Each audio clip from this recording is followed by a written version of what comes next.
Bresenham's line drawing algorithm.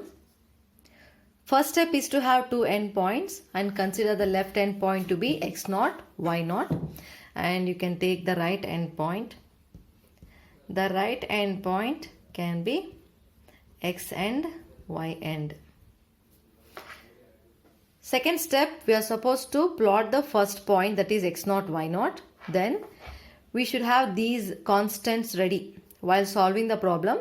Delta x, delta y, 2 delta y, 2 delta y minus 2 delta x must be ready. And also the first decision parameter, which is initial decision parameter. This has to be ready, which is p naught equal to 2 delta y minus delta x. Once we are ready with all these values, you can start plotting the pixels in the grid lines that you draw for the given values of x and y's using these conditions. First, you are supposed to check whether the p value is less than 0. If it is less than 0, the next point will be incremented by 1 for x coordinate and y coordinate will be remaining as it is. And this is the formula for a new p value. So if it is the first step, we will be calculating p1 using p naught value plus 2 delta y. Otherwise condition, if pk is not less than 0, the next point will be incrementing both x and y coordinate values by 1. And this is the recalculation of pk plus 1 using pk plus 2 delta y minus 2 delta x. These values are already calculated in the third step. So we'll be ready with the values. We'll be substituting the same values and computing the values for p. And these steps must be repeated for delta x minus 1 times. So this condition is taken because Bresenham takes the positive sloped line which takes unit interval across the x-axis. So the difference, that is x-axis difference, is taken as a reference for computing the pixels for plotting on the grid lines. So we'll start with an example. Already one example has been solved in the class that is given in your textbooks. You may get a different set of points for your exam or test.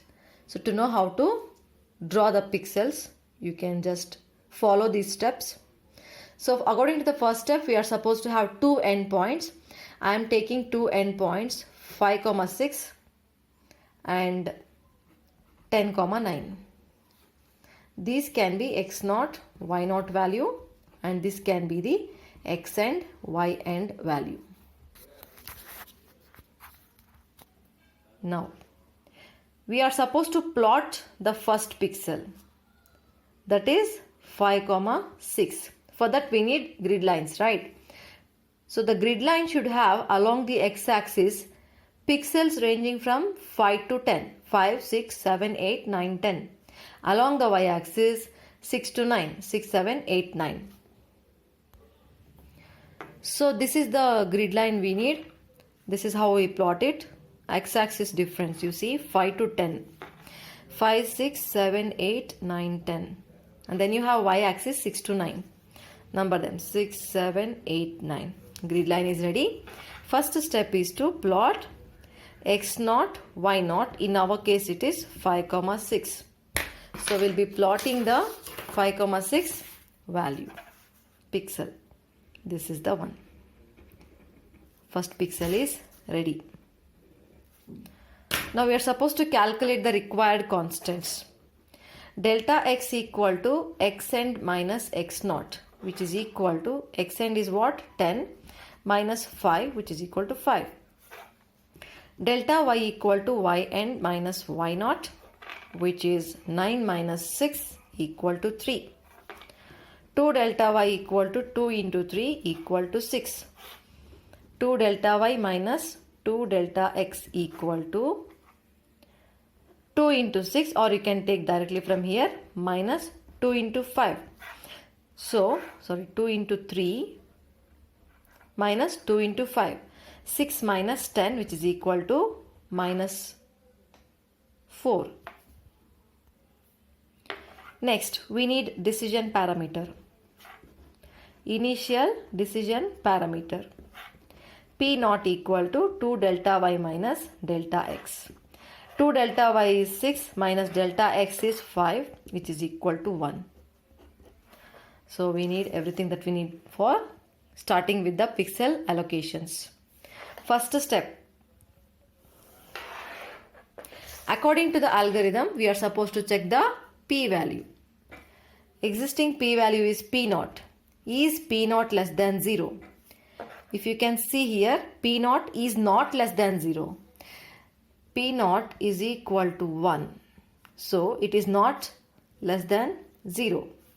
So if it is not less than 0, we go to the otherwise case where next point is going to increment both x and y axis value, that is y coordinate value.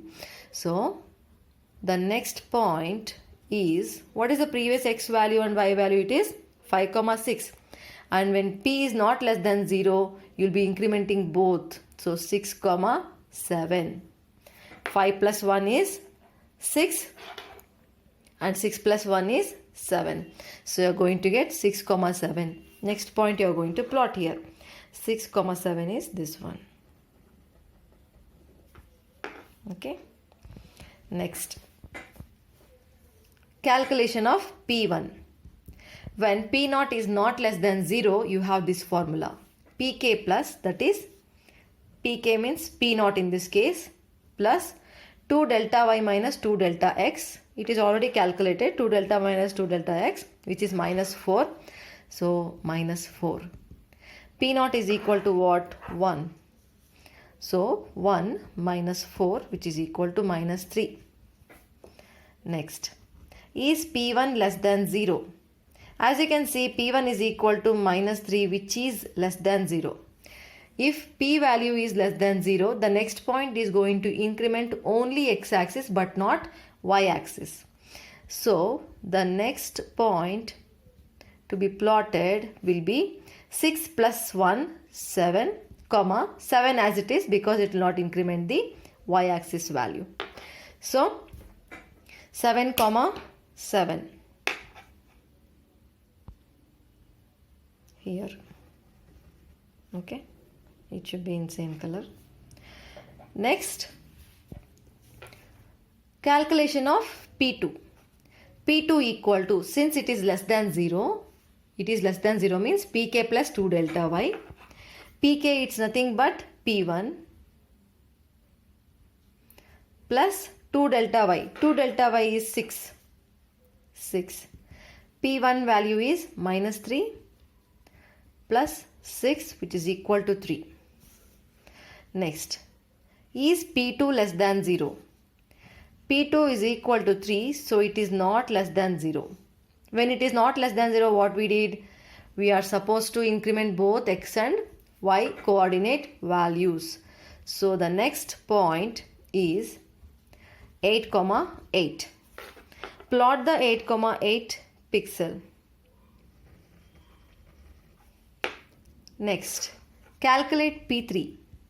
P3 equal to, we are supposed to take the formula which is taking not less than 0 equation. If it is not less than 0, Pk plus 2 delta y minus 2 delta x. So P2 plus 2 delta y minus 2 delta x is minus 4. Minus 4. So P2 equal to what? 3. Minus 4 equal to minus 1. Now, is P3 less than 0? As you can see, P3 is equal to minus 1, which is less than 0. When it is less than 0, we are going to increment only the x-axis. So the next point is, previous value was 8 for x. So this becomes 9. According to the condition, 8 will remain as it is. We are going to plot 9, 8 pixel. So 9, 8 is this. Okay. Next, P4 calculation. P4 equal to, for the condition where P is less than, Pk is less than 0. If Pk is less than 0, you have Pk plus 2 delta y condition. So P3 plus 2 delta y is 6. P3 was equal to minus 1 plus 6. You'll get 5. Now again, check is P4 less than 0. P4 is equal to 5, which is not less than 0. Okay, so when it is not less than 0, increment both x and y axis. So the next point will be 10, that is your 9 plus 1 10, comma 8 plus 1 9. The next point is 10 comma 9. Okay, so how many iterations have we done already now? 1 2 3 4 5, and condition is what? Iteration should be done until x minus 1, delta x minus 1. Delta x is 5 minus 1, which is equal to 4. Don't wonder why it is 4 and why it is 5 steps. You have the iteration 0 1 2 3 4. Okay, 5 iterations done. As you can see in the diagram also, 5 6 and 10 comma 9 have been covered. This is the sample line for whatever value has been given. Since the difference between y-axis is only 3, you'll be getting a line like this. In the example that we have solved in the class, you have the difference 8 for y-axis, I guess. So you'll be getting a bit higher slope line.